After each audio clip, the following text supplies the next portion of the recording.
अवश्य अंग्रीष गोत्रीय ब्राह्मण ही है ना? इस संसार में एकमात्र आप ही हैं जिन्होंने सर्वाधिक पुण्य अर्जित किया है।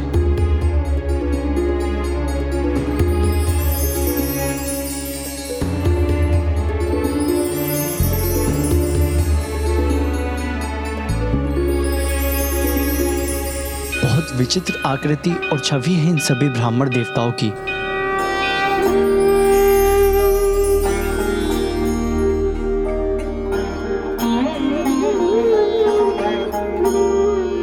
मेरा प्रणाम स्वीकार कीजिए।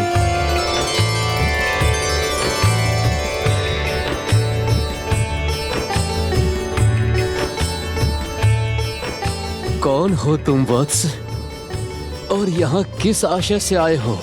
हे महात्माओं, मैं नभग हूँ, मनुश्राद्ध देव का पुत्र। मैं अपने पिता की आज्ञा से आपके यज्ञ में सहायता कर आप सभी की अनुमति से यज्ञ संपन्न होने पर उसके अवशिष्ट को अपने साथ ले जाने आया हूँ।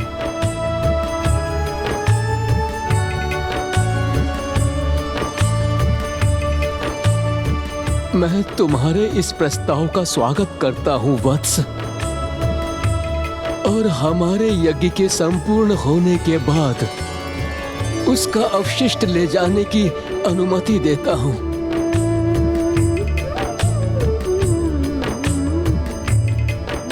लंकेश, आपने तो कहा था नभग का वहाँ आगमन प्रभु के कृष्ण दर्शन अवतार का कारण बनने वाला था। ऐसा क्या हुआ था वहाँ? नभग से एक भूल तो हुई थी गौरी पुत्र। भूल? कैसी भूल लंकेश? नभग ने अंगिरस गोत्रीय ब्राह्मणों से अनुमति प्राप्त करते ही यज्ञ की व्यवस्था आरंभ कर दी और सभी ब्राह्मण देवता यज्ञ आरंभ करने की प्रतीक्षा में अपने स्थान पर स्थित हो गए। ओम नमः शिवाय, ओम नमः शिवाय, ओम श्री गणेशाय नमः, ओम अग्निदेवाय नमः स्वाहा।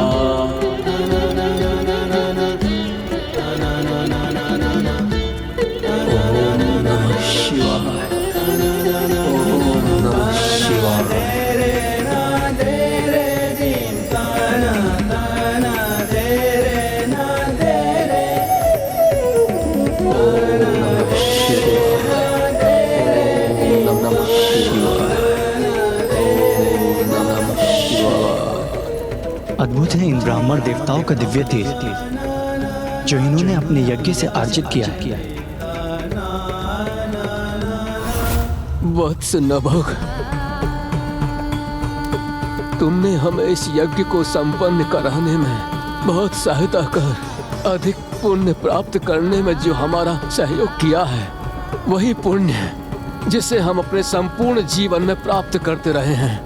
हमने इस यज्ञ से जिस परिणाम को प्राप्त करने की कामना की थी वो हमें प्राप्त हो गया। अब तुम भी इस यज्ञ के अवशिष्ट को प्राप्त कर सकते हो। लंकेश, इस संपूर्ण घटनाक्रम में नभग से कोई भूल कहाँ हुई?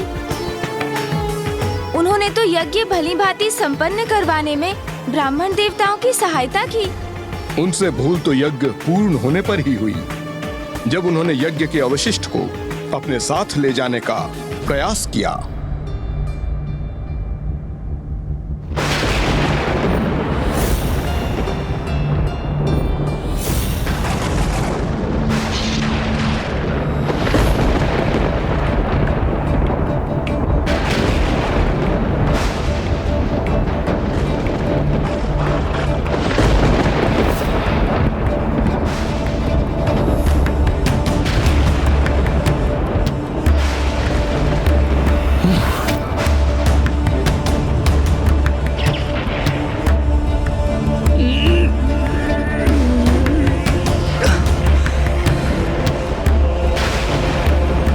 ये क्या हो रहा है? मैं इसे उठाने में असमर्थ क्यों हो रहा हूँ?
हे महादेव के श्री कृष्ण दर्शन अवतार, प्रभु हमारा प्रणाम स्वीकार कीजिए।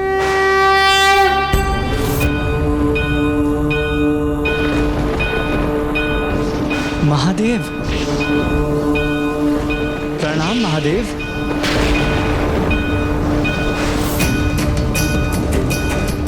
नभाग, तुमने यज्ञ के अवशेष को अपने साथ ले जाने का दुस्साहस कैसे किया? ज्ञात नहीं है तुम्हें कि यज्ञ के अवशिष्ट पर मेरा अर्थात रुद्र का अधिकार होता है। आपके प्रति दोष करने का मैं दुस्साहस कैसे कर सकता हूँ? मैं तो ये अवशिष्ट महान अंग्रेज गोत्रीय ब्राह्मणों की अनुमति से ले जा रहा था, जिससे मेरा और मेरे पिता का जीवन यापन संभव हो सके। जो उनका है ही नहीं, उसे तुम्हें कैसे प्रदान कर सकते हो महान ब्राह्मण? क्योंकि प्रजापति दक्ष ने यज्ञ के अवशिष्ट पर मेरा अधिकार स्थापित किया है। क्षमा करें प्रभु, यज्ञ के अवशिष्ट पर आपका अधिकार है, अर्थात प्रभु रुद्र का अधिकार है, परंतु आज से पूर्व इसे कोई भी अपने साथ नहीं ले जाता था, इसलिए हमने नभक को इसे अपने साथ ले जाने की अनुमति प्रदान कर दी। हमें क्षमा करें प्रभु। हे महाप्रभु, इसमें ब्राह्मण देवताओं का ही नहीं, एकमात्र मेरा दोष है, किंतु अवशिष्ट की मांग तो मैंने ही की थी। हे परमेश्वर, हे देवों के देव, हे पशुपतिनाथ, यज्ञ के अवशिष्ट पर ही नहीं अपितु संसार के कण कण में आप उपस्थित हैं।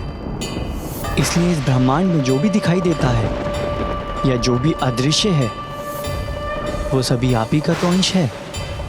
इसलिए समस्त ब्रह्मांड में जो कुछ भी है, उस सभी पे आप ही का तो अधिकार है। तो यदि ऐसा है तो मनुष्य यज्ञ के माध्यम से मुझे वो क्यों अर्पित करते हैं जो सब कुछ मेरा है? फल, फूल आदि सामग्री समर्पित कर ऐसा क्यों मान बैठते हैं कि उन्होंने मुझे कुछ अपना ही अर्पित किया है? हे प्रभु, जिस प्रकार एक माँ अपने बालक को गुड़ प्रदान करती है और बालक उस गुड़ को अपने मुख से निकालकर अपनी माँ को खिलाने लगता है, तब माँ उसे अपने बालक के स्नेह के रूप में स्वीकार कर लेती है।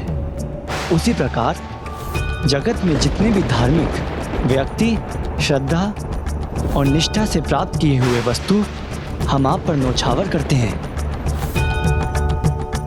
हे जगत पिता, जो कुछ भी दिया है वो आपने ही दिया है।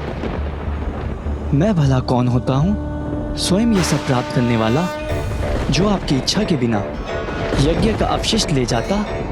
मेरा शरीर, मेरी आत्मा, मेरे कर्म आपके ही तो हैं, मेरे पुण्य भी तो आपके ही हैं। मैं पूर्ण रूप से आपका ही तो हूँ। जब आप स्वयं मेरे साथ हैं तो भला मुझे और क्या चाहिए?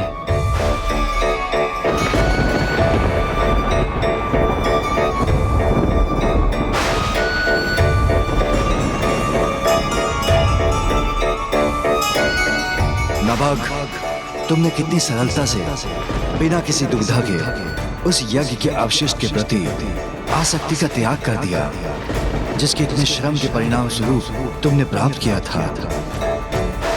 और तुम्हारे ही समान सभी को यह सदा स्मरण रखना चाहिए कि जब कोई मनुष्य किसी वस्तु पर अपना ही पूर्ण रूप से अधिकार मान लेता है, तब उसे सत्य का बोध कराने हेतु भगवान स्वयं उससे छीनने के लिए विवश हो जाते हैं।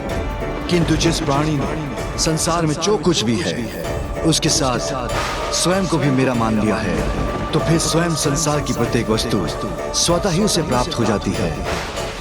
इसलिए जो मेरा है वो तुम्हारा भी है। इसलिए तुम इस यज्ञ का अवशेष अपने साथ ले जा सकते हो पुत्र नभग।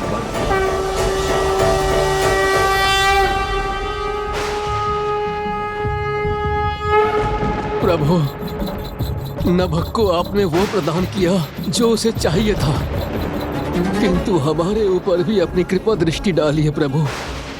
हम दीर्घ काल से जिसकी कामना कर रहे हैं उसकी हमें प्राप्ति क्यों नहीं हुई? हमें मुक्ति क्यों नहीं मिल रही प्रभु? हमारी वृद्ध अवस्था की इस चरम अवस्था में भी हमारी आयु समाप्त क्यों नहीं हो रही है प्रभु? आपको तो अपने प्रश्न का उत्तर नभग के उदाहरण से ही प्राप्त होना चाहिए,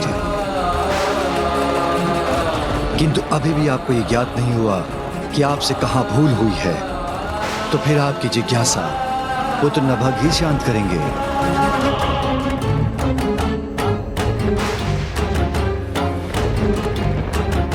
हे ब्राह्मण देवता, मुझे क्षमा कीजिए, किंतु ये मेरा कहना आवश्यक है कि आपकी इस दशा का कारण आपकी आसक्ति है। आसक्ति? कैसी आसक्ति? पुत्र, हमारे पास है ही क्या जिससे हम आसक्त हो सके? पुण्य,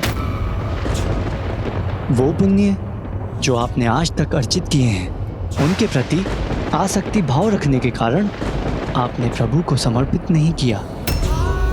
उन पुण्यों का फल तभी तो प्राप्त होता है जब हम उनके प्रति आसक्ति के भाव से रहित होकर उन्हें ईश्वर को अर्पित करते हैं। इसलिए तो प्रत्येक यज्ञ के पश्चात ये कहा जाता है, ईश्वर को समर्पयामि, अर्थात हमने जो भी आपसे प्राप्त किया है वह आपको समर्पित करते हैं प्रभु। जब तक आप अपने पुण्य की आसक्ति से बंधे रहेंगे तब तक जगत से कैसे मुक्त होंगे आप सभी? विधाता सभी को एक निश्चित आयु के साथ संसार में भेजते हैं, किंतु ये आयु व्यक्ति के पुण्य के कारण बढ़ती और घटती भी है। आपके पुण्य के कारण आपकी आयु में निरंतर वृद्धि तो हो रही है, परंतु शरीर तो समय के साथ दुर्बल होता ही है।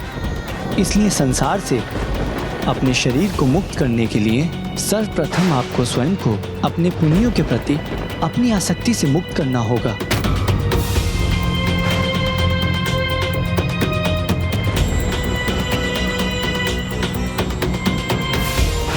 हे प्रभु, नभग ने अपने शब्दों से हमारे ज्ञान चक्षु खोल दिए हैं।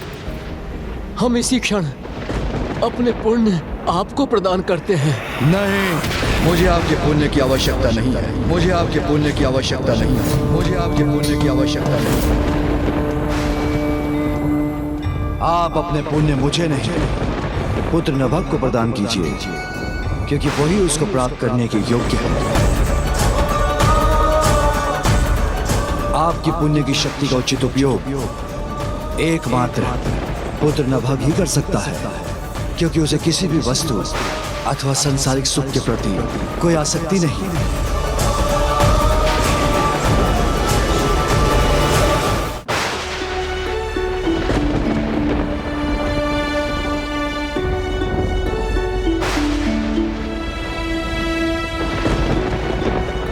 हम अपने सभी पुण्य नभग को प्रदान करते हैं।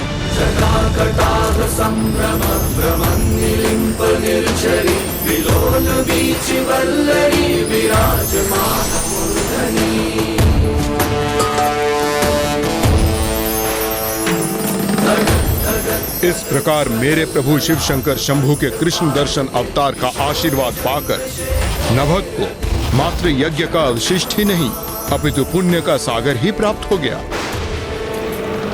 इस पुण्य के प्रति भी उनकी कोई आसक्ति नहीं थी, इसलिए पलक झपकते ही जिसके पास कुछ भी नहीं था उसने सब कुछ प्राप्त कर लिया और वो चक्रवर्ती राजा बन गए।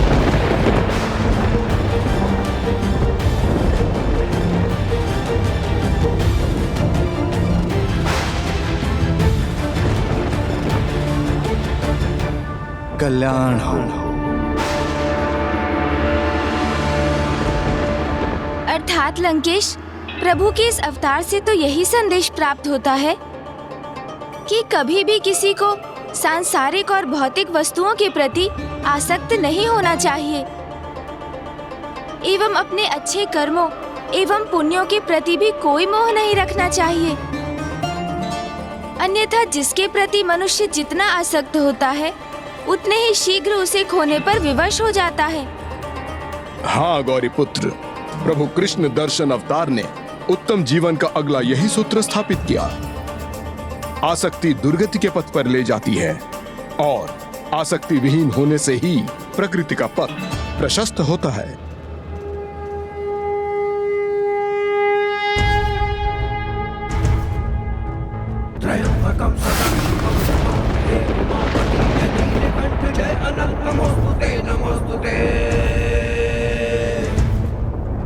हो भोलेनाथ भक्तों के हो कष्ट से निवारते, ये सृष्टि सारी संकटों से भी है उबारते।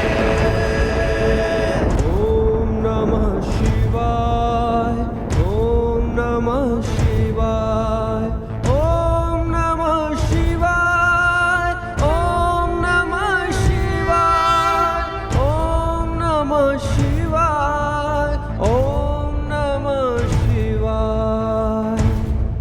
जब राज्य विभाजन किया भाइयों को कुछ भी ना दिया, आज्ञा से पिता की ब्राह्मण यज्ञ को संपन्न किया। अवशिष्ट धन नभग को दे के ब्राह्मण जब चले गए, तब शिव जी वहां कृष्ण दर्शन रूप ले प्रकट हुए।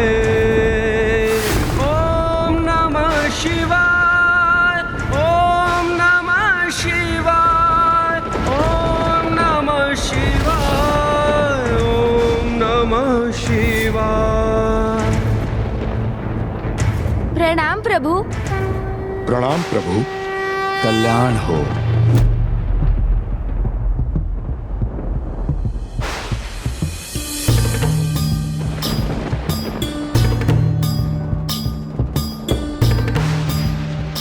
लंकेश, तुम्हारे हाथों में किसका आत्मलिंग है? वो प्रभु। बताओ लंकेश, किसका है ये आत्मलिंग?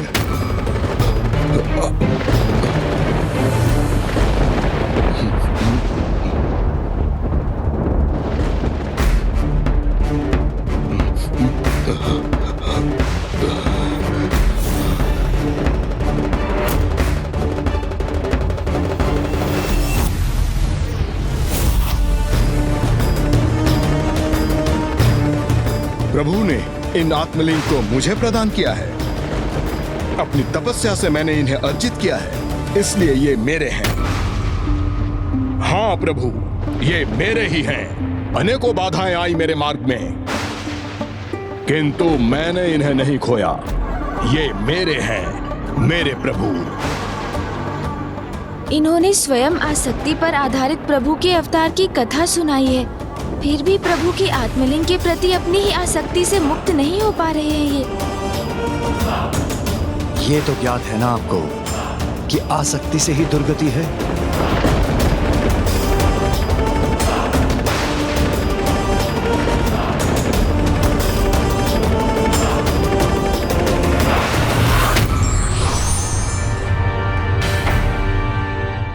प्रभु ने लंकेश को संकेत भी दिया, किंतु फिर भी ये कुछ नहीं समझ सके। इसलिए सत्य ही कहा जाता है कि अहंकार में महाज्ञानी भी अज्ञानी हो जाते हैं।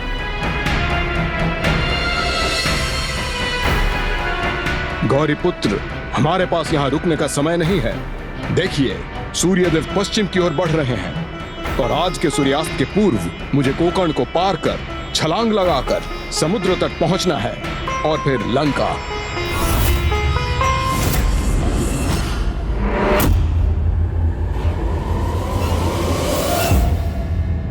अब मेरे पास बहुत कम समय शेष है, तो अब मुझे अधिक जल प्रदान करना होगा इन्हें, तभी मेरी योजना सफल हो सकेगी।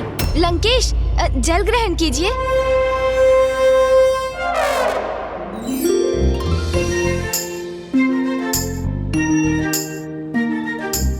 लंकेश, शीघ्र आपको महासागर पार करना होगा, इसलिए जितना जल ग्रहण कर सकते हैं कर लीजिए, जिससे आप में ऊर्जा बनी रहे और प्रभु की आत्मलिंग को जहाँ पहुँचना चाहिए वो वहाँ पहुँच सकें। रुकिए मत लंकेश, और जल ग्रहण कीजिए, करते जाइए।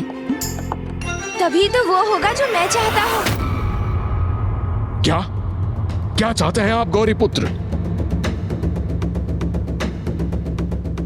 ओह, ये तो कदाचित बहुत बड़ी भूल हो गई मुझसे।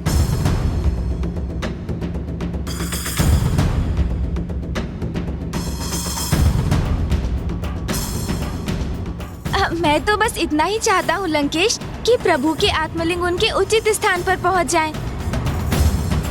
किंतु उसके पूर्व आप मुझे प्रभु के अन्य अवतारों की कथा भी अवश्य सुना दें।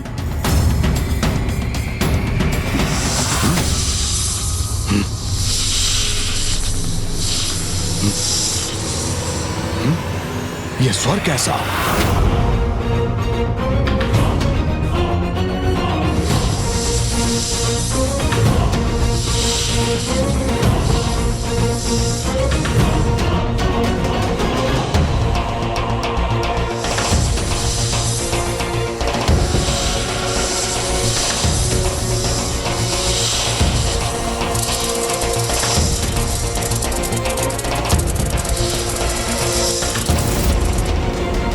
मुझे इस गिलहरी की सहायता करनी चाहिए।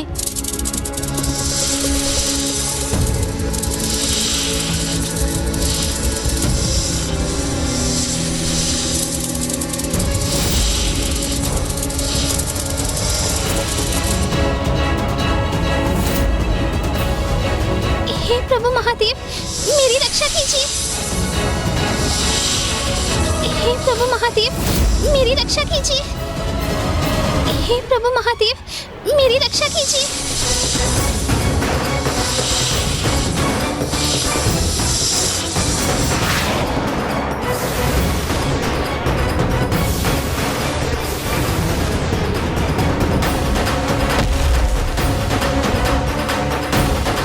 तुम सभी सर एक साथ आए, फिर भी मुझे कोई क्षति नहीं पहुंचा सके ना। मेरी गति, मेरी सूझबूझ से स्वयं की रक्षा कर ली मैंने। स्वयं की रक्षा कर ली मैंने। स्वयं की रक्षा कर ली मैंने। स्वयं की रक्षा। देखा गजानन, जब तक उस गिलहरी ने स्वयं की रक्षा को प्रभु शिव शंकर शंभू की कृपा पर आधारित किया हुआ था, वो निरंतर उसकी सुरक्षा करते रहे। किंतु जैसे ही उस गिलहरी में अहंकार का समावेश हुआ और उसे ऐसा प्रतीत होने लगा कि वो स्वयं ही अपनी रक्षा कर रही है, तब वो प्रभु की कृपा से वंचित हुई। वो काल का ग्रास बन गई। जब आप स्वयं को ही सब कुछ अर्थात अपने भाग्य के कर्ता धर्ता मानने लगते हैं, तो ईश्वर का साथ छूट जाता है। तो आप ये कहने का प्रयास कर रहे हैं लंकेश कि जो ईश्वर पर विश्वास रखकर सदा उन्हें अपने साथ रखते हैं, ईश्वर भी सदैव उनके साथ रहते हैं। उचित कहा गौरी पुत्र। प्रभु के अगले अवतार से तो हमें यही सीख प्राप्त होती है। प्रभु के कौन से अवतार लंकेश? भिक्षुवर्य अवतार।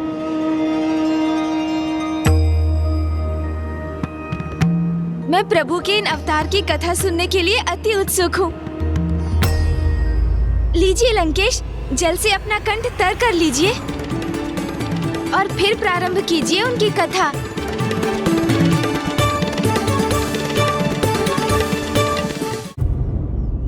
एक समय की बात है, एक अत्यंत शक्तिशाली प्रभु के अनन्य भक्त राजा सत्यार्थ हुआ करते थे। उन्हें यह विश्वास था कि उनके निकट के राज्यों से उनका मित्रवत संबंध है, किंतु राजा सत्यार्थ को ये ज्ञात नहीं था कि उनके निकटवर्ती राज्य उनके राज्य के समृद्धि से ईर्ष्या रखते थे। और फिर इसी द्वेष के कारण एक दिवस एक समीप के राज्य की सेना ने उनके राज्य पर आक्रमण कर दिया। महाराज की जय हो। शत्रु सेना सीमा पर है, युद्ध आरंभ होने जा रहा है।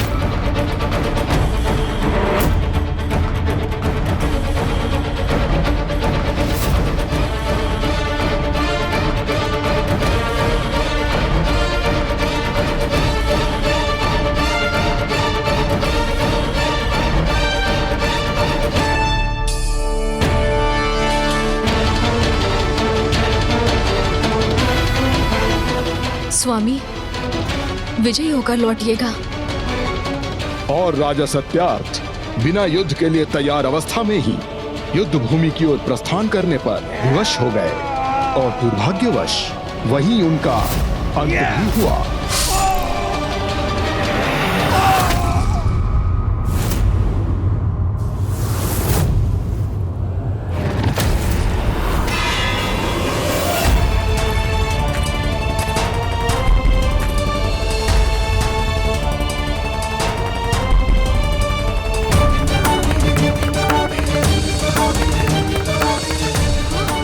और उनकी गर्भवती रानी को अपना राजभवन त्याग कर वनवास करने पर विवश होना पड़ा। किसी प्रकार रानी वहीं वन में छिपी रही और फिर उन्होंने उसी दीनहीन अवस्था में शीघ्र ही एक पुत्र को भी जन्म दिया।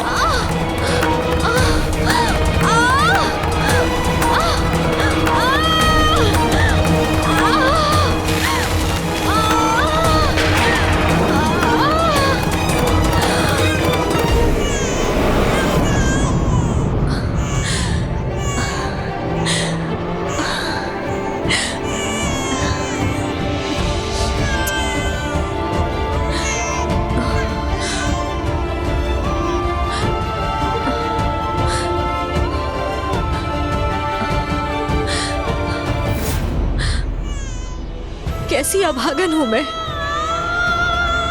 अपने स्वामी को खोने का दुख भोग रही हूं और अब इस राजमहल के स्थान पर अपने पुत्र को इस निर्जन वन में जन्म देने पर विवश हुई हूं मैं। किंतु ये तो प्रभु महादेव की ही कृपा है कि इतना सब होने के उपरांत भी तुम मेरी बाहों में सुरक्षित हो मेरे पुत्र। प्रभु की कृपा के बिना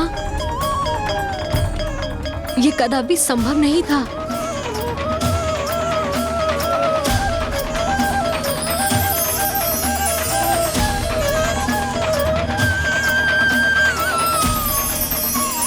पुत्र, हम पर अपनी कृपा दृष्टि रखने हेतु यहाँ पर भी उपस्थित है प्रभु।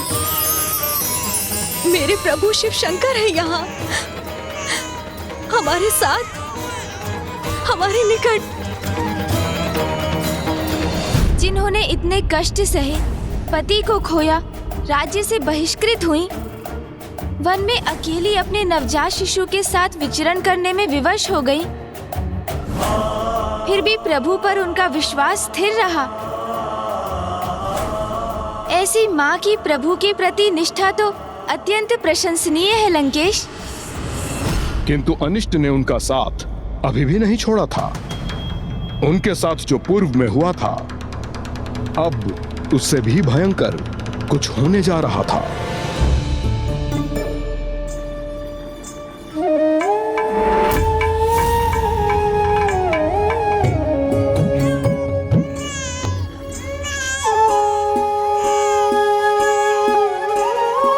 देखो पुत्र,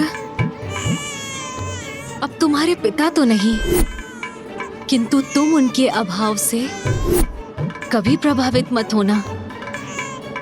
सदा जगत पिता महादेव में विश्वास रखना, प्रभु भोलेनाथ में आस्था रखना, क्योंकि अब वो ही तो तुम्हारे पिता हैं।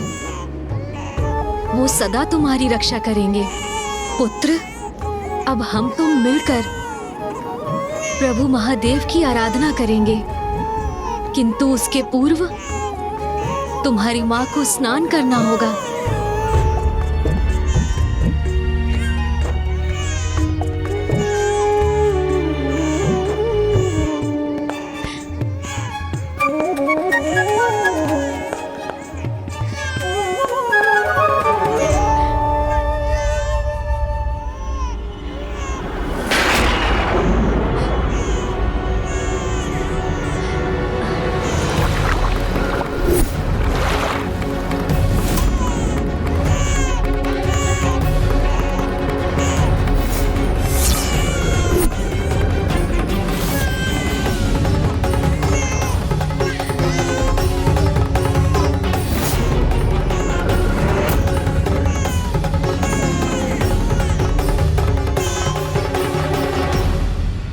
चिंता मत करो पुत्र, मैं तुम्हें यहाँ अकेला छोड़कर नहीं जा रही हूँ। देखो, तुम्हारे साथ स्वयं प्रभु महादेव हैं, इसीलिए तुम्हें कोई क्षति नहीं पहुंचेगी मेरे पुत्र।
मेरा पुत्र,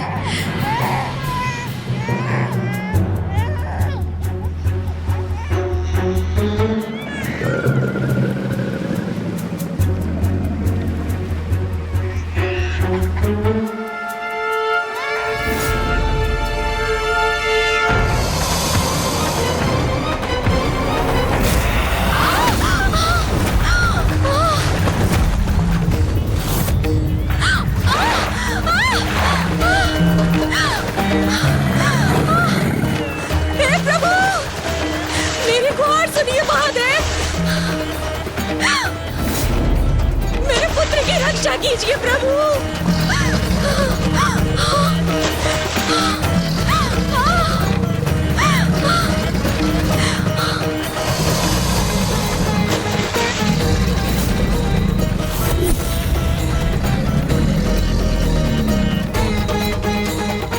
तुम्हें कुछ नहीं होगा पुत्र, भोलेनाथ पर भरोसा रखना।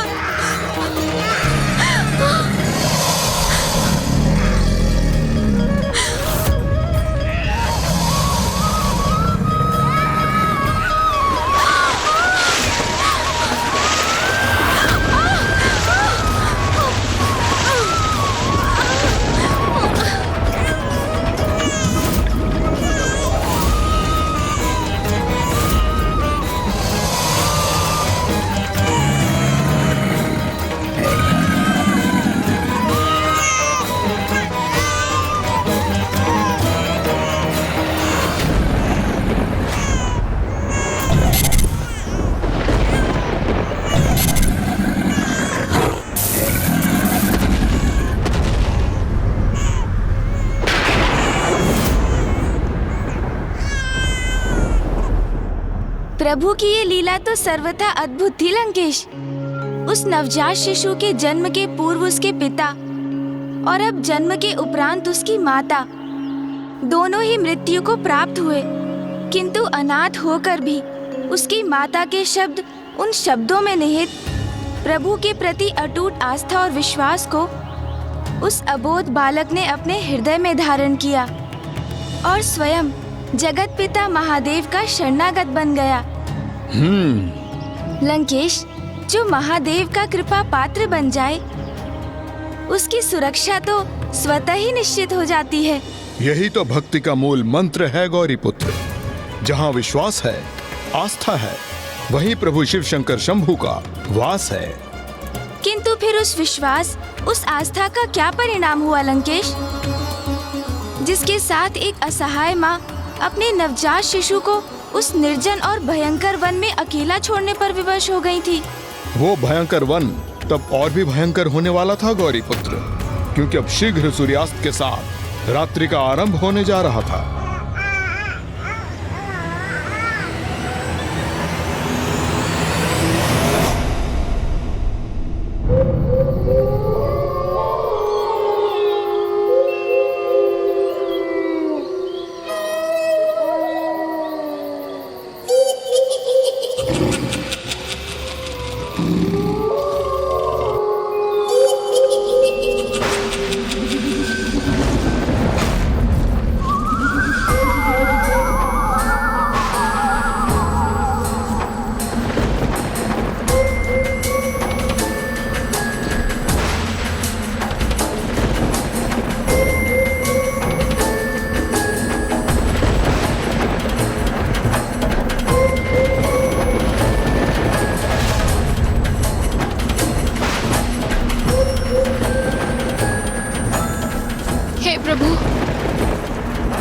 सघन वन में कहाँ अपना मार्ग भूलकर उलझ गई मैं।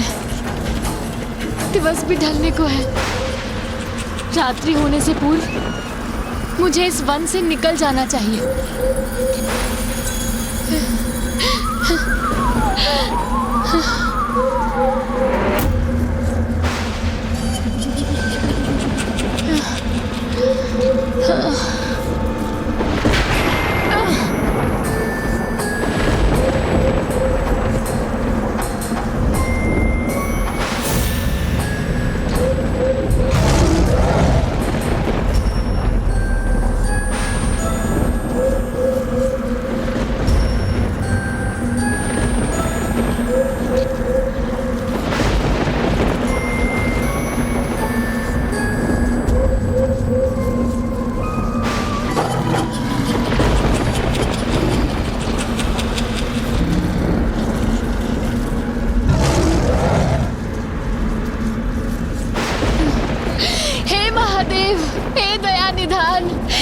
कीजिए इस भिक्षुणी पर।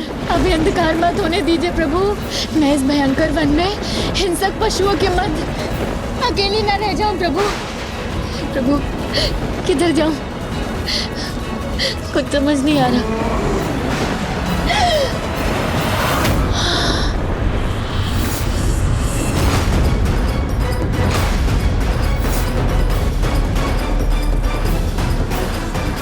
कदाचित कोई पशु घात लगाए बैठा है। मुझे मार्ग परिवर्तित करना चाहिए।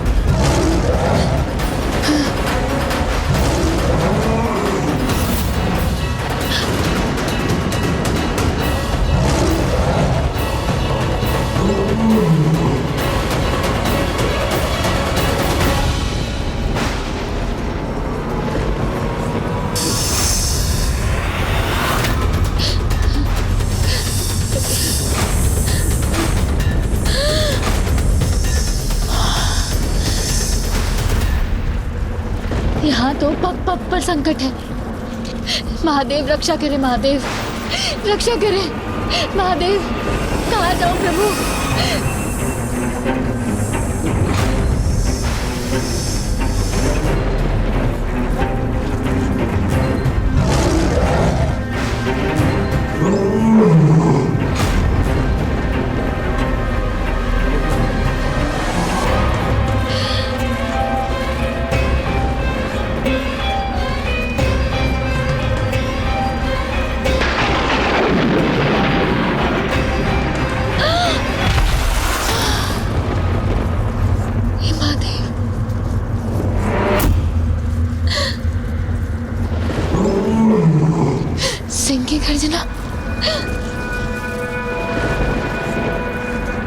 मैं तो सभी ओर से संकटों से घिरी हूँ, किंतु मुझे ऐसा आभास क्यों हो रहा है जैसे कोई अदृश्य शक्ति मुझे इस मार्ग से नहीं अभी तो दूसरे मार्ग से जाने का निर्देश दे रहा हो। किंतु मैं जाऊं तो जाऊं किस दिशा में।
महादेव सहायता करे प्रभु।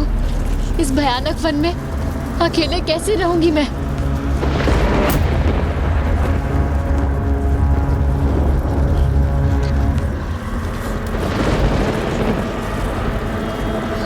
हर हर महादेव। हे महादेव रक्षा करे। हे महादेव।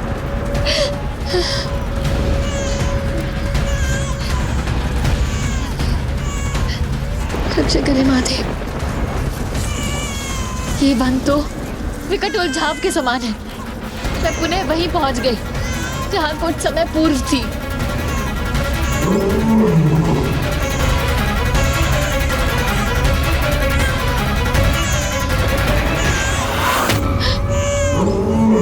हाँ? वन में शिशु?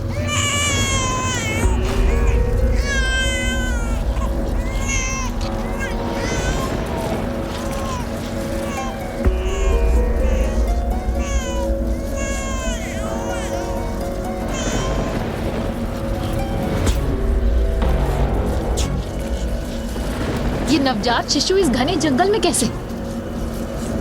इसकी माँ कहाँ है? कोई तो होना चाहिए ना इसके साथ।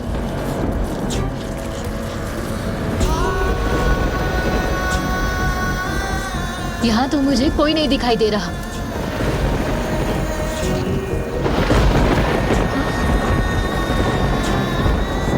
ये वस्त्र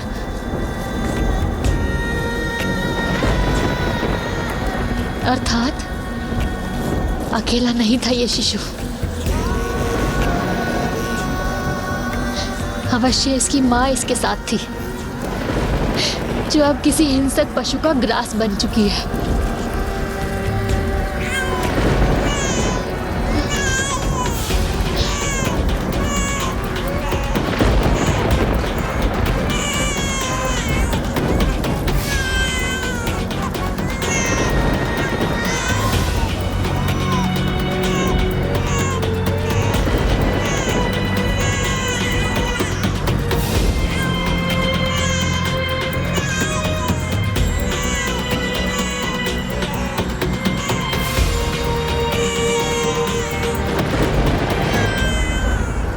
देवी,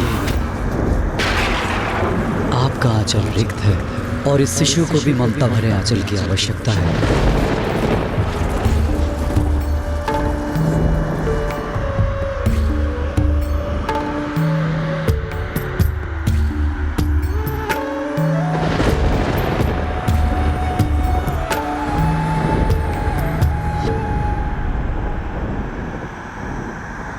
कदाचित नियति भी आप दोनों को एक साथ यहाँ ले आई है। आप दोनों इस विशाल जगत में एकाकी हैं। इस शिशु के पालन पोषण के लिए, सभ्य और संस्कारी बनने के लिए इसे आवास और मनुष्यों की अच्छे संगत की आवश्यकता होगी। इसलिए आप इस शिशु का पालन पोषण कीजिए, क्योंकि वृद्धावस्था में ये आपकी सेवा करेगा।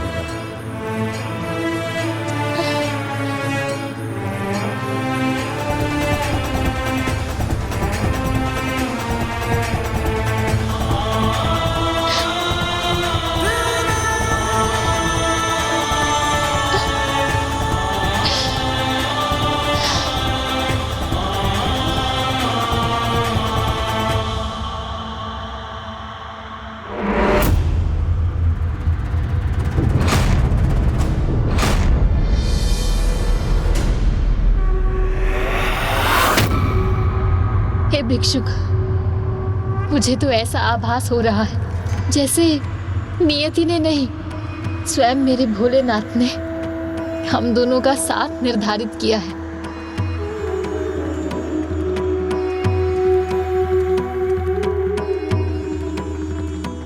पुत्र, भोलेनाथ ने तुम्हें मुझे सौंपकर मेरा रिक्त आंचल भर दिया, मुझे मेरे जीवन का एक नवीन आधार दे दिया।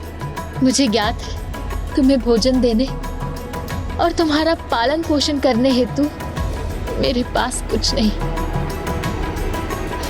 किंतु मुझे मेरे महादेव पर विश्वास है, वही हमारी देख रेख करेंगे।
प्रभु महादेव पर पूर्ण आस्था होती है उन पर वो सदैव कृपा दृष्टि रखते हैं।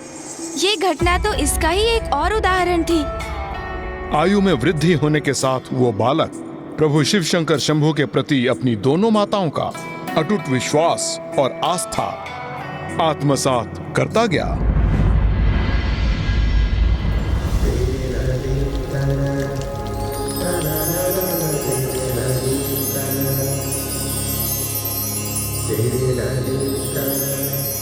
पुत्र, हम पर अपनी कृपा दृष्टि रखने हेतु मेरे प्रभु शिव शंकर है यहाँ। माँ, क्या है प्रभु शिव का परिचय और हमें सदैव उन पर आस्था क्यों रखनी चाहिए? शिव वो शून्य है जिनसे समस्त ब्रह्मांड प्रकट हुआ। वो अनंत है, सर्वव्यापी है। वही सृजनकर्ता भी है, संहारक भी और विनाशक भी। सब कुछ उन्हीं से है पुत्र, किंतु मेरे अनुसार तो शिव ही सर्वोच्च है। सृष्टि में जीवन के आधार है, इसीलिए सदा स्मरण रखना पुत्र। प्रभु शिव में सदा आस्था और विश्वास रखना, फिर जो भी होगा उत्तम ही उत्तम होगा। मुझे प्रभु शिव शंकर में अनंत आस्था है माँ। जो भी होगा सदा उत्तम ही होगा।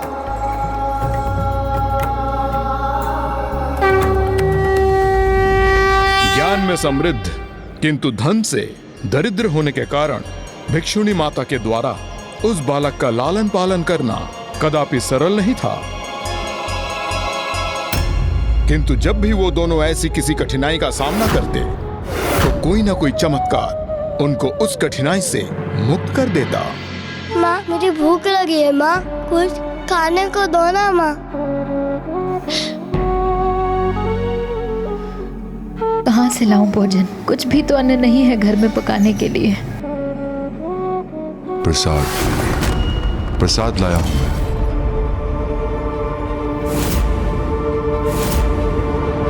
कौन?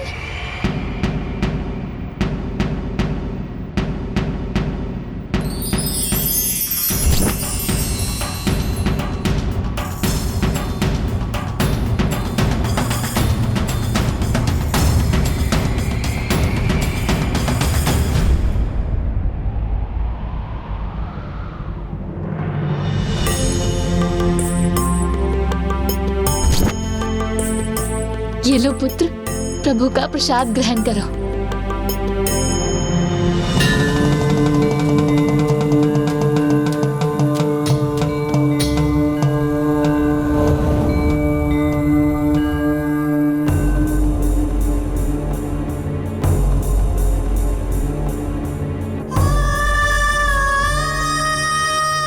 कितना तीव्र ज्वर है तुम्हें पुत्र, किंतु तुम्हारी भिक्षुणी माँ के पास इतना भी धन नहीं कि तुम्हें वैद्य के पास ले जा सके। माँ, आप ही तो कहती हो कि महादेव पर विश्वास और आस्था रखो तो जीवन में सब कुछ उत्तम ही होगा। तो क्यों व्यर्थ चिंता करती है? महादेव हमारा ध्यान अवश्य रखेंगे।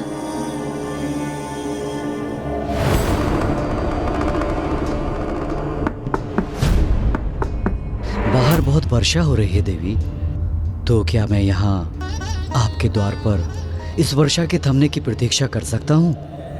मैं एक वैद्य हूँ, निकट के ग्राम के रुग्ण व्यक्ति का उपचार करने आया था।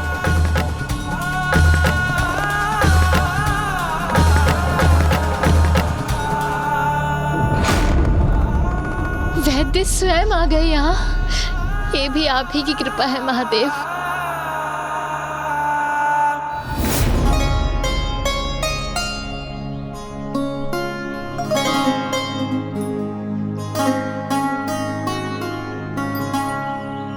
माँ, सभी बालक गुरुकुल जाते हैं, तो मेरा वहाँ जाने का अवसर कब प्राप्त होगा माँ?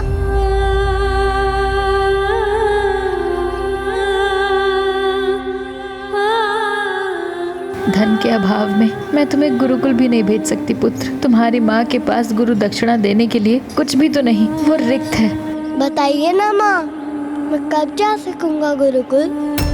जब महादेव की इच्छा होगी तब। चलो।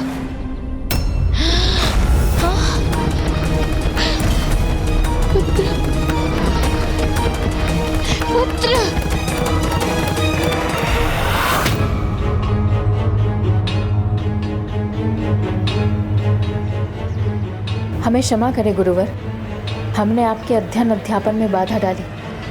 हम अभी चले जाते हैं। चलो पुत्र। कहाँ जा रहे हो तुम? तुम हमारे गुरुकुल में प्रवेश कर चुके हो, तो हमारे शिष्य हो।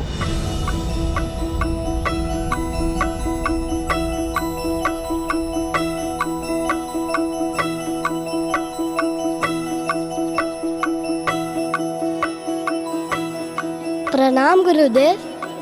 तुम्हारा नाम क्या है बालक? क्या नाम है तुम्हारा? पुत्र।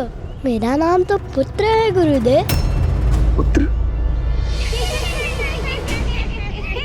हाँ गुरुदेव, मेरी माँ तो मुझे पुत्र कहकर ही पुकारती है, तो मेरा नाम तो पुत्र हुआ ना। और मेरे सखा मुझे मित्र कह के पुकारते हैं,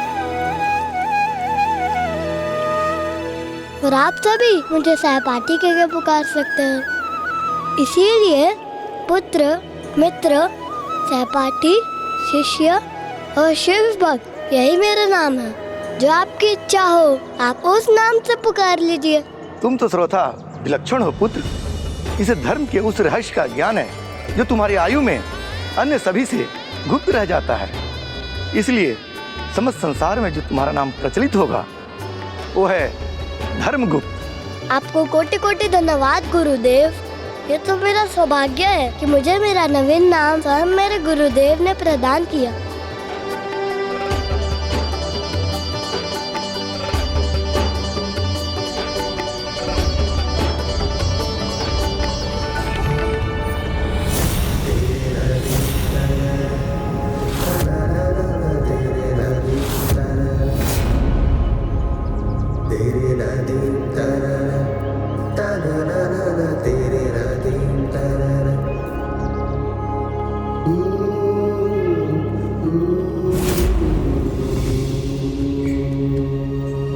इस प्रकार समय के साथ साथ वो बालक धर्मगुप्त युवा अवस्था में पहुंच गया और अब वो ज्ञान अर्जित कर अत्यंत ज्ञानी हो चुका था।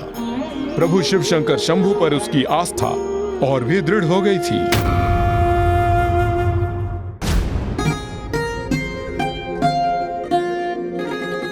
मित्र, ये मार्ग अनुचित है, इस पर मत चलो।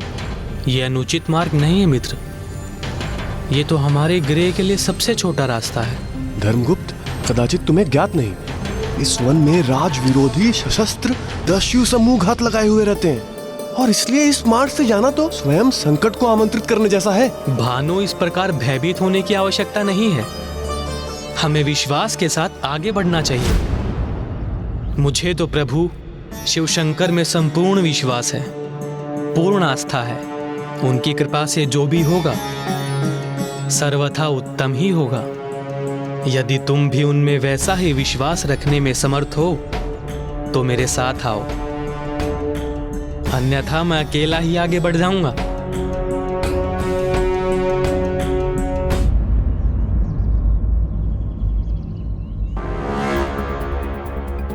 चलते चलते इतनी दूर का मार्ग तय कर चुके हैं कि अब अकेले लौटना भी उचित नहीं।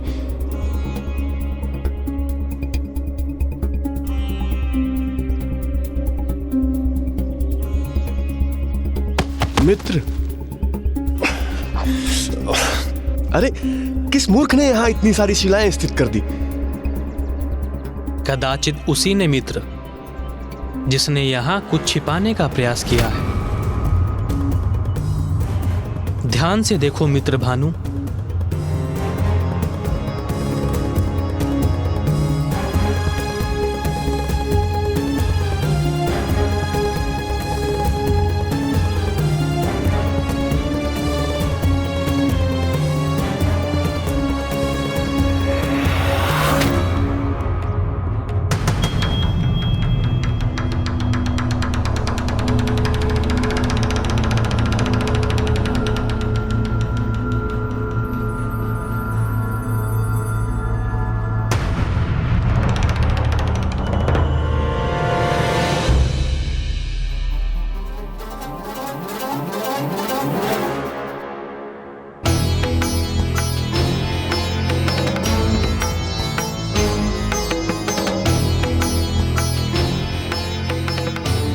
धर्मगुप्त, तुमने उचित कहा था, जो भी होगा उत्तम होगा। अरे देखो, इतने अधिक धन से तो हमारे जीवन की सारी दरिद्रता नष्ट हो जाएगी। चलो इसे हम दोनों आपस में बांट लें। किंतु क्या यह उचित होगा मित्र? ये तो उन्हीं दस्यु समूह का अनुचित रूप से प्राप्त किया हुआ धन प्रतीत होता है, जो यात्रियों को लूटते हैं। इस धन पर हमारा कोई अधिकार नहीं। पर इन पर तो उनका भी अधिकार नहीं है ना, जिन्होंने इसे यहाँ पे छुपाया है। और अब ये हमें मिला है तो अभी हमारा हो गया। हाँ, इस प्रकार पराये धन से मोह उचित नहीं है मित्र। राज्य में इस प्रकार प्राप्त हुई कोई भी वस्तु अथवा धन पर हमारा नहीं, राजा का अधिकार होता है। अतः हम इस धन का कुछ उपयोग नहीं कर सकते। आओ हम दोनों इस धन को राजकोष में दे दें। किंतु इस प्रकार तो मित्र हमारी शत्रुता उन दस्यु समूहों से हो जाएगी और हमें कुछ प्राप्त भी नहीं होगा। जैसा मैंने पूर्व में भी कहा था,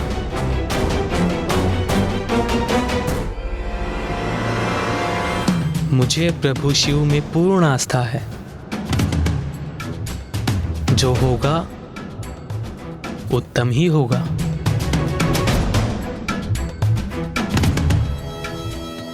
फिर क्या हुआ लंकेश? क्या भानु की स्वीकृति पाकर वो दोनों उस धन को राजा को लौटाने गए?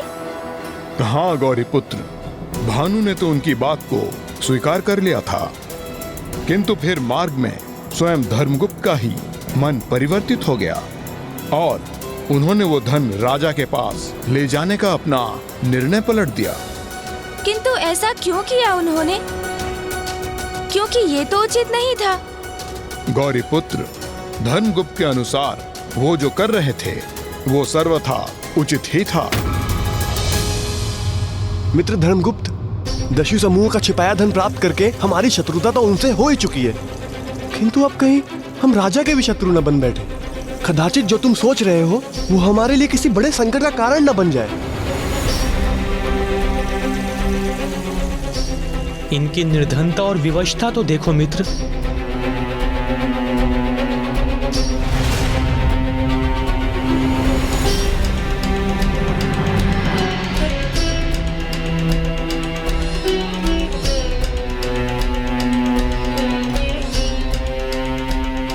यहाँ अकाल और भूकंपन के प्रकोप के उपरांत इनके लिए कुछ भी शेष नहीं रहा है। तो क्या इस धन से इनकी सहायता कर हम कुछ अनुचित कर रहे हैं? अभी तो तुमने कहा था कि ये धन हमारा नहीं, जो धन राजा का है हम उसे कैसे बांट सकते हैं मित्र? धन का उचित स्थान तो वही होता है जहाँ उसकी आवश्यकता होती है। वैसे भी राजा का धन प्रजा का ही तो होता है।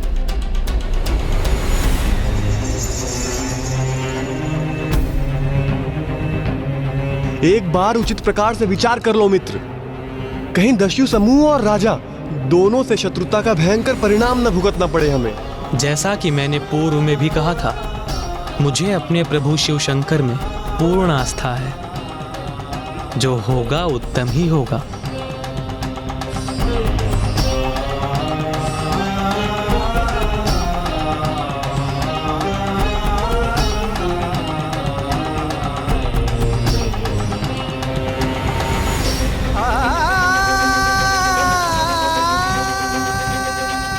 अर्थात लंकेश, धर्मगुप्त उदारता में भी कम नहीं थे। हाँ गौरी पुत्र, किंतु धर्मगुप्त की उस उदारता का उन निर्धन असहाय ग्रामीणों पर अत्यंत विपरीत परिणाम होने वाला था। किंतु क्यों और कैसे लंकेश? विदर्भ नरेश की जय हो। गुप्तचर, मेरे समक्ष प्रस्तुत होकर इस प्रकार शांत क्यों हो? कहो, क्या समाचार लाए हो? शीघ्र कहो। एक राजा सभी प्रकार के समाचार सुनने के लिए सदैव तैयार रहता है। महाराज, दस्यु समूह द्वारा लूटा हुआ एकत्रित धन आपकी प्रजा के 1 ग्राम के वासियों ने प्राप्त कर लिया है। उस क्षेत्र में अकाल का प्रभाव था। वहां के वासी भोजन रहित पीड़ा से ग्रसित थे, किंतु आपके धन का लाभ उठाकर आनंद पूर्वक अपना जीवन व्यतीत कर रहे हैं। सेनापति!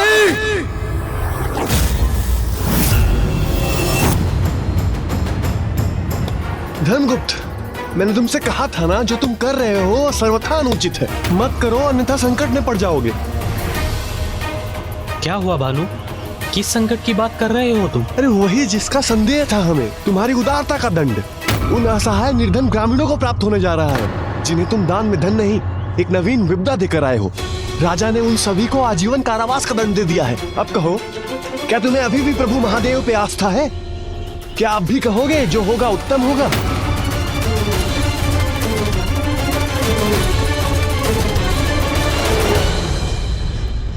हमें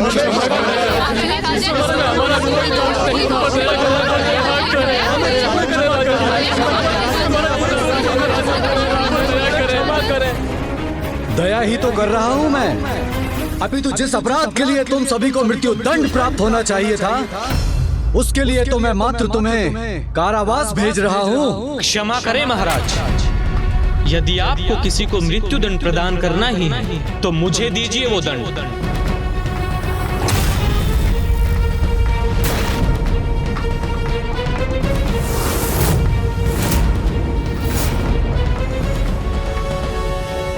क्योंकि महाराज, इन सभी को उस धन से सहायता प्रदान करने वाला मैं ही था। सैनिकों,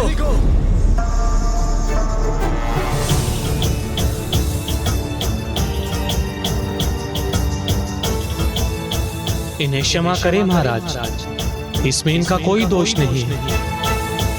इन्हें तो ये भी नहीं ज्ञात कि जो धन इन्हें मुझसे प्राप्त हुआ है वो कहां से आया था। किंतु तुम्हें तो ज्ञात था कि दस्युओं ने वो धन अनुचित प्रकार से प्राप्त किया था।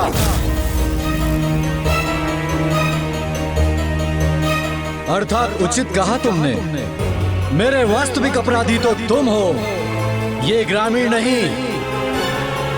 सैनिकों, इन ग्रामीणों को मुक्त कर दो और इसे बंदी बनाओ।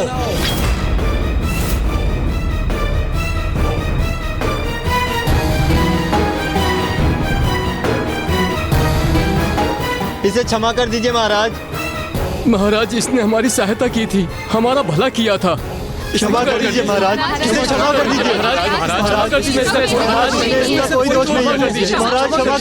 महाराज। दस्युओं के कर्म से मेरा कोई संबंध नहीं है महाराज, मुझे वो धन वन में गड़ा हुआ मिला था। अच्छी कृत्रिम कथा की रचना की है तुमने, किंतु अब इस अपराध के परिणाम को प्राप्त करने से तुम्हें मुक्ति प्राप्त नहीं हो सकती। शीघ्र बताओ मुझे, किस दस्यु मुखिया के अधीन हो तुम? अन्यथा तुम्हें मृत्युदंड अवश्य प्राप्त होगा। हे महान विदर्भ नरेश, हे महाराज, आपके, मेरे और हम सभी के एक ही तो भाग्य विधाता है, और वो है स्वयं प्रभु महादेव। मैं तो उन्हीं के अधीन हूँ, वही मेरे एकमात्र मुखिया हैं। मेरे साथ शब्दों की क्रीड़ा मत करो, शीघ्र बताओ तुम्हारे दस्यु मुखिया कौन है, अन्यथा मृत्यु दंड प्राप्त करने के लिए तैयार हो जाओ। जो सत्य था मैंने कह दिया महाराज, अब मेरे कथन पर विश्वास करना न करना आप पर निर्भर करता है। तो ये भी मत भूलो कि तुम्हारा जीवन शेष रहेगा अथवा नहीं, ये भी मेरा ही निर्णय है। नहीं महाराज, मुझे क्षमा करें, किंतु मेरे जीवन और मृत्यु के निर्धारक आप नहीं। क्या कहा तुमने? मुझे मृत्यु दंड देने मात्र से मेरी मृत्यु सुनिश्चित नहीं कर सकते आप महाराज, क्योंकि मेरी मृत्यु तो तभी होगी जब मेरे प्रभु की इच्छा होगी। इतना दुस्साहस! चौर्य कर्म करने के उपरांत भी उसका प्रायश्चित करने के स्थान पर स्वयं महाराज से उदंडता कर रहे हो। अब तुम्हारी मृत्यु से कोई भी तुम्हारी रक्षा नहीं कर सकता। कल प्रातः सूर्योदय के साथ इस दस्यु के नगर के मध्य में मृत्यु दंड प्रदान किया जाए।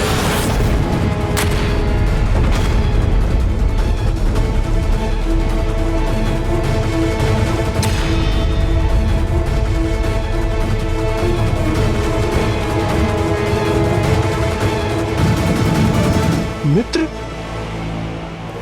ये सब क्या हुआ? चिंता मत करो मित्र भानु, मेरे प्रभु शिव शंकर में आस्था रखो, जो होगा उत्तम ही होगा।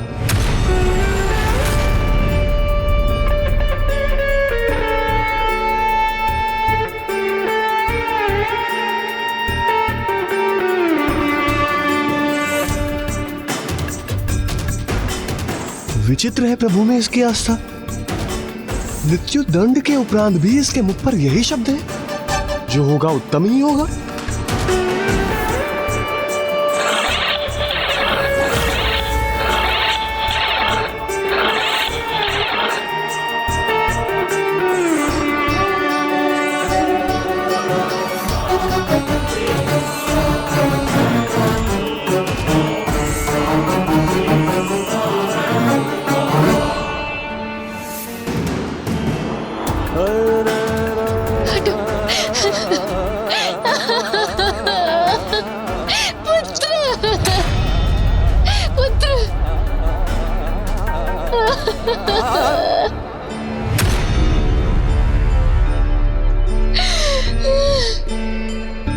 नहीं माता, आप विलाप क्यों करती हैं? आप ही ने तो मुझे सिखाया है कि प्रभु महादेव में हमें अटूट आस्था रखनी चाहिए, फिर जो होगा वो उत्तम ही होगा। विचित्र,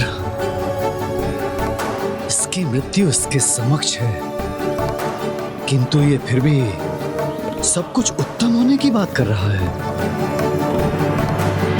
नहीं, अर्थात ये इसका प्रभु में विश्वास नहीं, अपितु ये अपने अंत समय में मेरा अपमान करने की चेष्टा कर रहा है।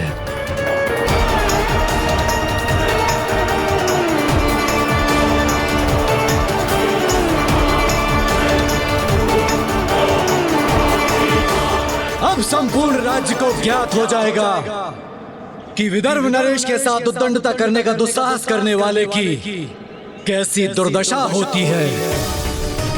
मेरे आदेश का पालन हो।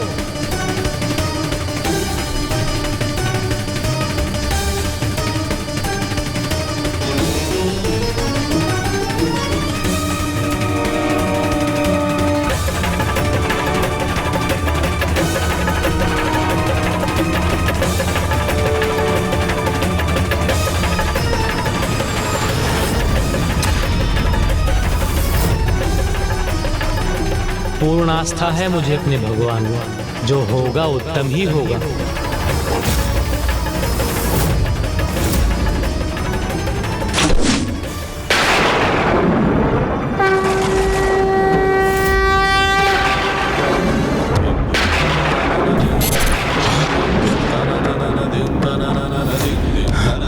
कैसी भयंकर ध्वनि है ये?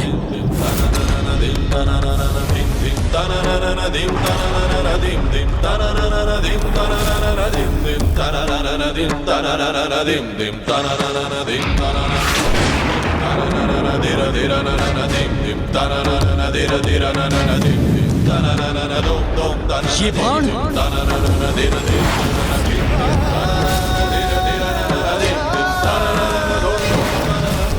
सैनिकों, सावधान! अग्नि से प्रज्वलित ये बाण किसी शत्रु का आक्रमण है ये। अब ये क्या नवीन विपदा?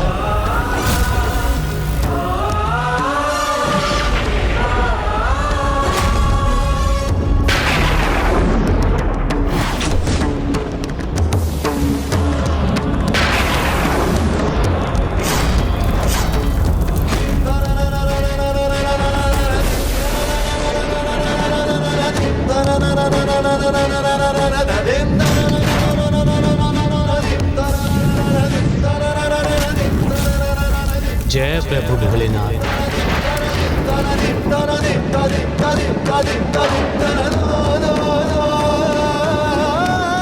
आश्चर्य! ये क्या हो रहा है? किसका दुस्साहस है ये? सैनिकों, महाराज को सुरक्षित करो।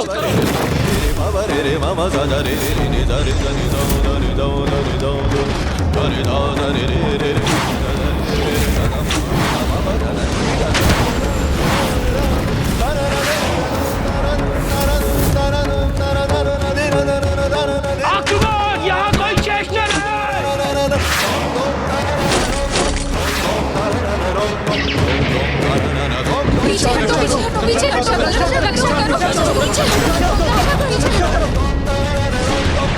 महाराज संकट में हैं।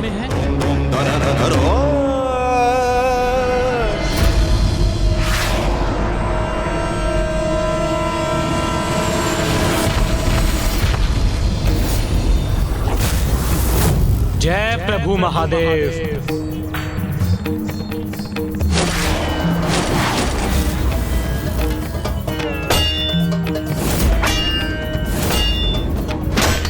यहाँ कोई शेष न रहे!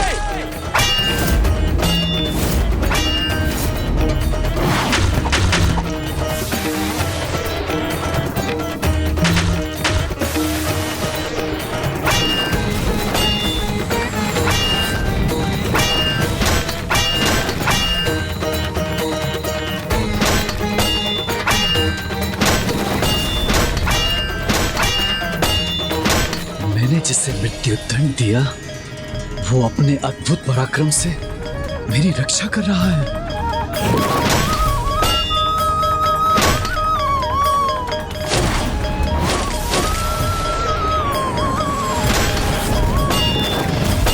सैनिकों, इन दस्युओं को आगे मत बढ़ने दो।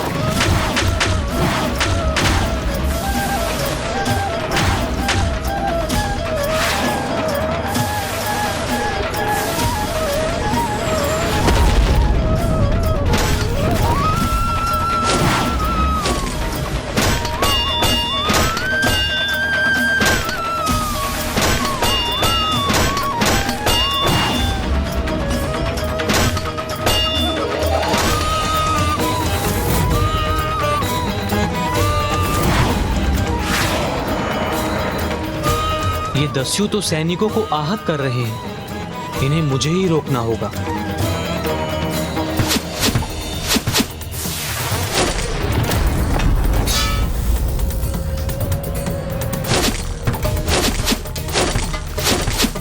कितना पराक्रमी, कितना श्रेष्ठ योद्धा है ये।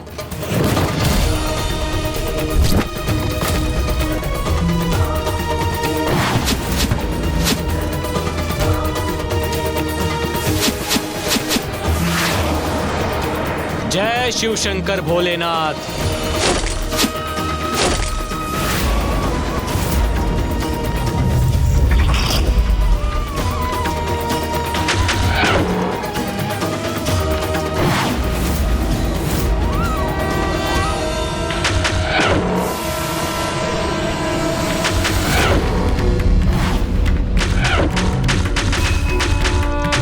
पीछे हटो! पीछे हटो!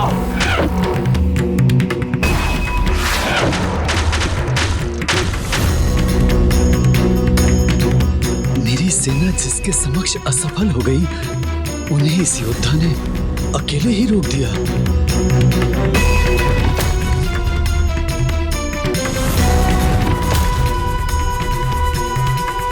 आक्रमण करो! नष्ट कर दो इन बाणों को जो हमारा मार्ग बाधित कर रहे हैं।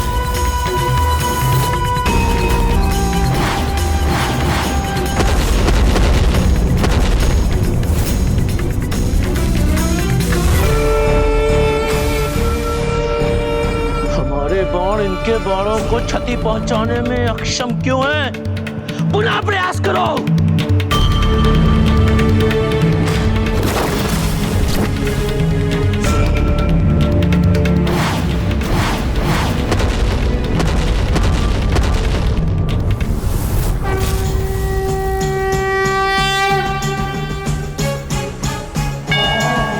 प्रभु के भक्त की शक्ति उनके गणों की शक्ति से अधिक प्रभावी है।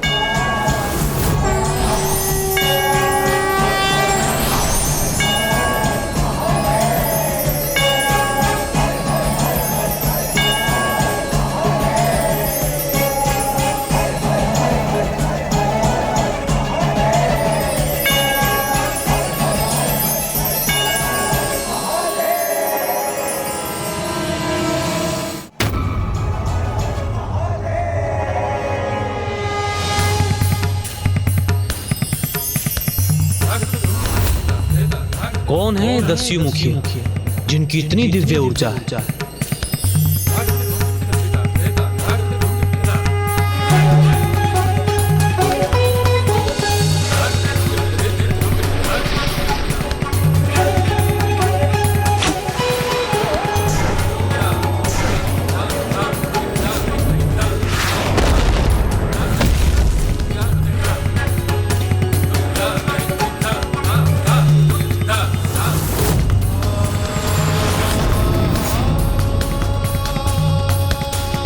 मुझे जो आभास हो रहा है उसके अनुसार यदि आप वास्तव में कोई दिव्य पुरुष हैं तो इस बाण को मेरा प्रणाम समझिए। हे महान शिव भक्त, मुझे तुम्हारा ये प्रणाम स्वीकार है। चलो वापस चलो।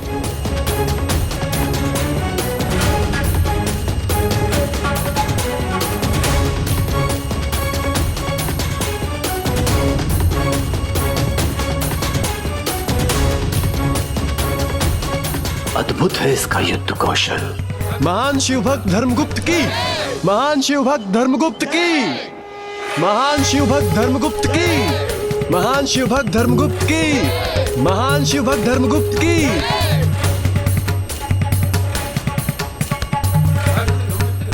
ये पराक्रमी योद्धा कोई साधारण मनुष्य तो कदापि नहीं हो सकता। महाराज, इन दस्युओं के आक्रमण से आपका आदेश बाधित हो गया। मेरा मृत्यु दंड पूर्ण न हो सका। अब मैं पुनः आपके दंड के लिए प्रस्तुत हूं। किंतु मैं पुनः कहता हूं, मेरी मृत्यु आपके हाथों में नहीं, वो तो तभी होगी जब मेरे प्रभु महादेव की इच्छा होगी। मुझसे ही तुम्हें पहचानने में भूल हुई है। तुमने तो अकेले ही दस्युओं के आक्रमण को विफल कर दिया। फिर तुम स्वयं दस्यु कैसे हो सकते हो? तो फिर कौन और क्या हो तुम? तुम्हारा वास्तविक परिचय तो मुझे इतना ही ज्ञात है कि तुम एक भिक्षुनी के पुत्र हो, किंतु तुम जन्म से क्षत्रिय, कौशल में एक महान योद्धा और व्यवहार में एक तपस्वी प्रतीत होते हो। और तुम्हारी प्रवृत्ति तो एक अंधभक्त के समान है। इसीलिए मैं भी नहीं समझ पा रहा हूं कि तुम्हारा वास्तविक परिचय क्या है। मैं और कुछ नहीं महाराज, मात्र एक शिव भक्त हूं और मेरी माता के सीख के अनुसार प्रभु महादेव ही सब कुछ है। अभी तक जो भी हुआ है उन्हीं की इच्छा से हुआ है और भविष्य में जो भी होगा उन्हीं की इच्छा के अनुसार होगा। तो सब कुछ है महादेव। अर्थात तुम ये कहने का प्रयास कर रहे हो कि मैं, तुम और हम सभी कोई भी कार्य उनकी इच्छा से करते हैं। हाँ महाराज, यही सत्य है। नमामि शमेशा निर्वाण रूपम विभुम व्यापकम ब्रह्मवेद स्वरूपम निजम निर्गुण निर्विकल्पम निरीहम चिदम कश्मकश वसम भजेहम। अर्थात महाराज, प्रभु शिव शंकर सर्वशक्तिशाली है, सर्वव्यापी है। ऐसा कोई स्थान नहीं जहां वो ना हो। ब्रह्मांड के कण कण में है वो। गुण अवगुण से परे, श्रेष्ठ है, अखंड है, अजन्मे है, स्वयंभू है। प्रभु तो वो सर्वोच्च चेतना के सागर जो शब्द और विचारों से भी परे है। ध्यान का वो रूप है जहां पावन निर्मल चैतन्य के अतिरिक्त और कुछ भी नहीं। और मेरे उन्हीं प्रभु महादेव ने आज मेरी रक्षा की। तुम एक अत्यंत पराक्रमी योद्धा हो, किंतु अबोध हो। इसीलिए मान बैठी हो कि ये संयोग में शिव का हस्तक्षेप था। कदाचित ये तुम्हारे अंधविश्वास का ही परिणाम है। ये अंधविश्वास नहीं है महाराज, ये तो सर्वव्यापी सर्वज्ञ मेरे प्रभु महादेव पर मेरी अटूट आस्था का ही परिणाम। सर्वव्यापी अर्थात तुम ये कहने का प्रयास कर रहे हो कि वो सर्वत्र विद्यमान है। तब तो कहो उनसे यहाँ प्रकट हो। और तुम्हारे विश्वास को प्रमाणित करें।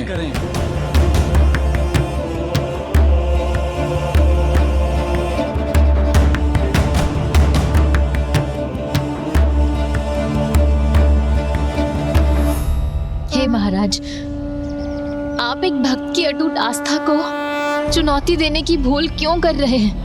यदि वास्तव में ये इसकी अटूट आस्था है और ये इसका अंधविश्वास नहीं, तो सर्वव्यापी भगवान को स्वयं यहाँ प्रकट होना चाहिए।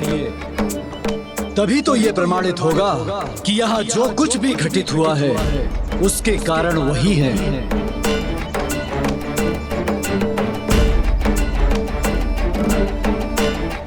उसने उचित कहा महाराज, जो भी हुआ महादेव की इच्छा से ही हुआ, और आज ही नहीं सदैव ऐसा ही होता रहा है।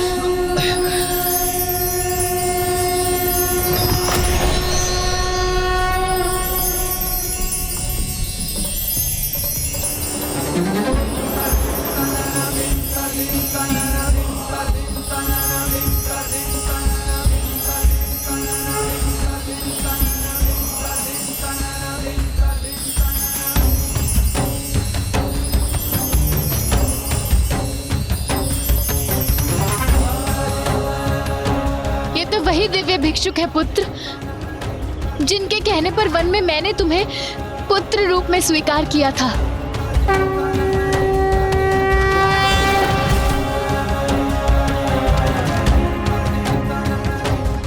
और भक्त धर्मगुप्त का साथ तो महादेव ने उसी दिवस से दिया, जिस दिवस से जब उन भयानक मगरों ने विदर्भ नरेश महाराज सत्यरथ की पत्नी, विदर्भ की महारानी और धर्मगुप्त की माता का अंत करने के उपरांत नवजात शिशु धर्मगुप्त पर आक्रमण किया, तो वो महादेव ही थे जिन्होंने उसकी रक्षा की।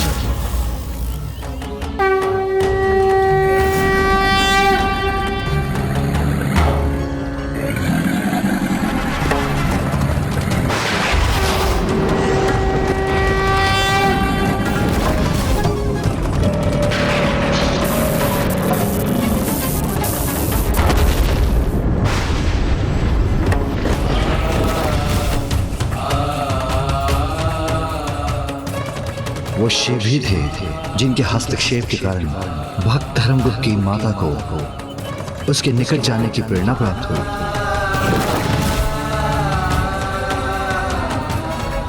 जिस सिंह को उन्होंने देखा था वो मात्र से ही जन्म धारण किए महादेव ही थे।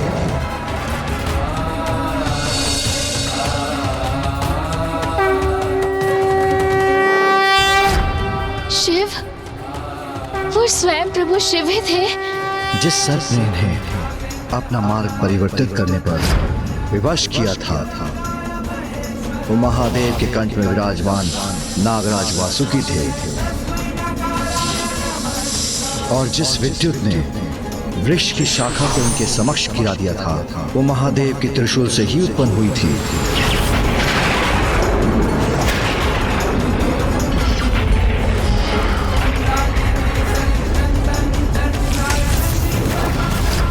आपकी दरिद्रता के उन दुर्दिनों में भी जब आपके पास भोजन हेतु कुछ भी नहीं था, तब जो हाथ आपकी कुटिया में प्रसाद छोड़ जाते थे वो हाथ शिव शंकर महादेव के ही थे।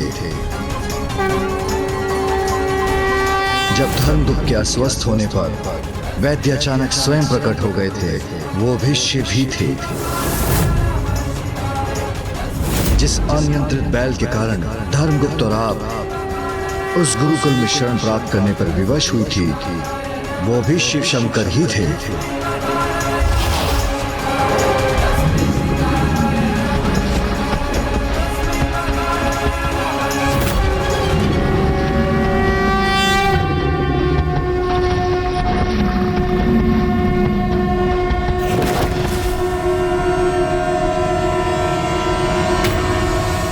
मुझे ज्ञात था इस संपूर्ण समय हमारी सहायता हेतु स्वयं प्रभु शिव शंकर ही भिन्न रूप लेकर प्रकट होते थे।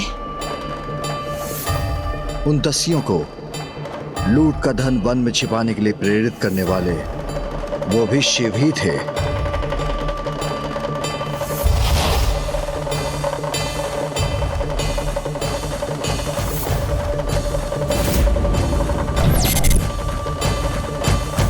दसु मुखिया,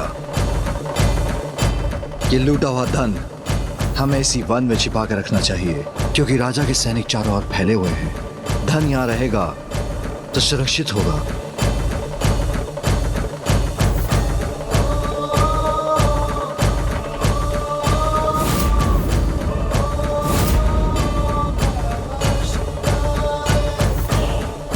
और आपका गुप्तचर बनकर आपको ग्रामीणों के मध्य उस धन की वितरण की सूचना देने वाले वो भी शिव ही थे।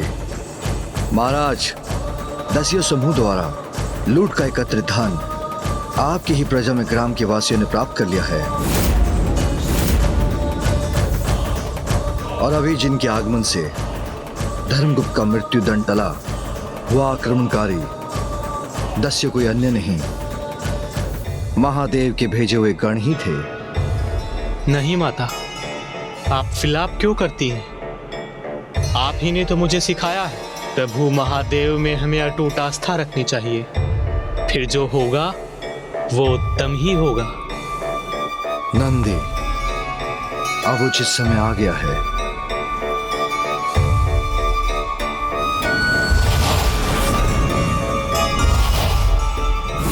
और अभी जो यहाँ प्रकट होकर हमसे ये संवाद कर रहे हैं, जो ये प्रमाणित करने आए हैं कि मेरी भक्ति मेरा अंधविश्वास नहीं, मेरे प्रभु के प्रति मेरी अटूट आस्था है, वो भी अन्य कोई नहीं, स्वयं मेरे प्रभु शिव शंकर महादेव ही हैं।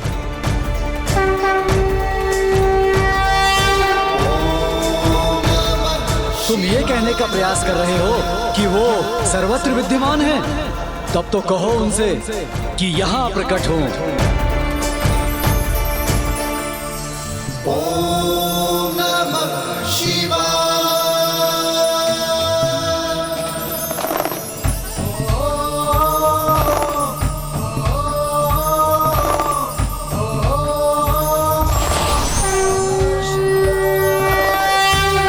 हे भिक्षुवर महादेव, आपने हमें दर्शन देकर हमें धन्य कर दिया प्रभु।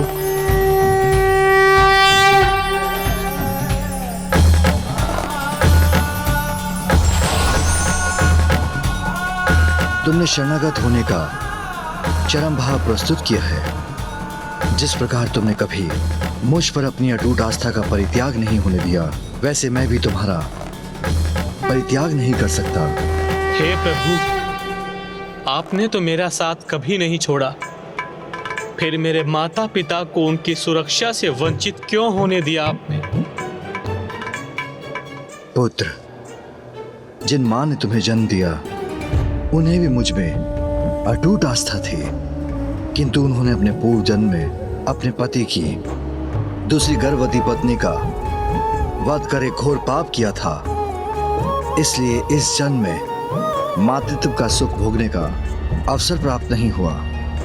और तुम्हारे पिता ने भी अपने पूर्व जन्म में किसी को मृत्यु दंड देने हेतु अपनी पूजा मध्य में ही छोड़ दी थी, जिसके फलस्वरूप अपनी आयु और शासन के मध्य में उनसे उनके राज्य और प्राण दोनों ही छिन गए।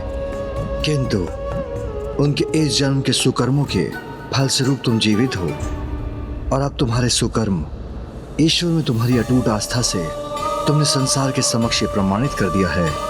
जिसका कोई अन्य आसरा नहीं होता, उसे मैं आसरा प्रदान करता हूँ। और आज मैं एक घोषणा भी करता हूँ, जो ईश्वर पर अटूट आस्था रखेगा, ईश्वर का आशीर्वाद सदैव उस पर रहेगा। प्रभु भिक्षुवर्य की, प्रभु भिक्षुवर्य की, प्रभु भिक्षुवर्य की, प्रभु भिक्षुवर्य की, प्रभु भिक्षुवर्य की, प्रभु भिक्षुवर्य की। इसके उपरांत राजा भक्त धर्मगुप्त से इतने प्रभावित हुए कि उनके महान प्रशंसक बन गए। उनका अपना कोई पुत्र न था, तो उन्होंने अपनी पुत्री का विवाह धर्मगुप्त से करवाकर उन्हें अपना राज्य सौंप दिया। और इस प्रकार प्रभु की इच्छा और कृपा से धर्मगुप्त को वो प्राप्त हुआ जो उनका अधिकार था।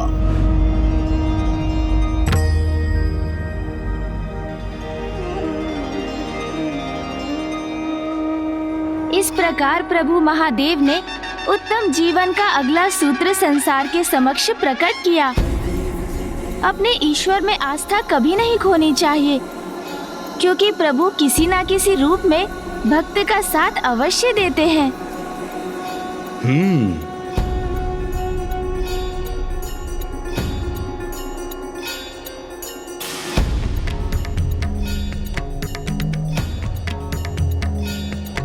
लंकेश, जल ग्रहण कीजिए।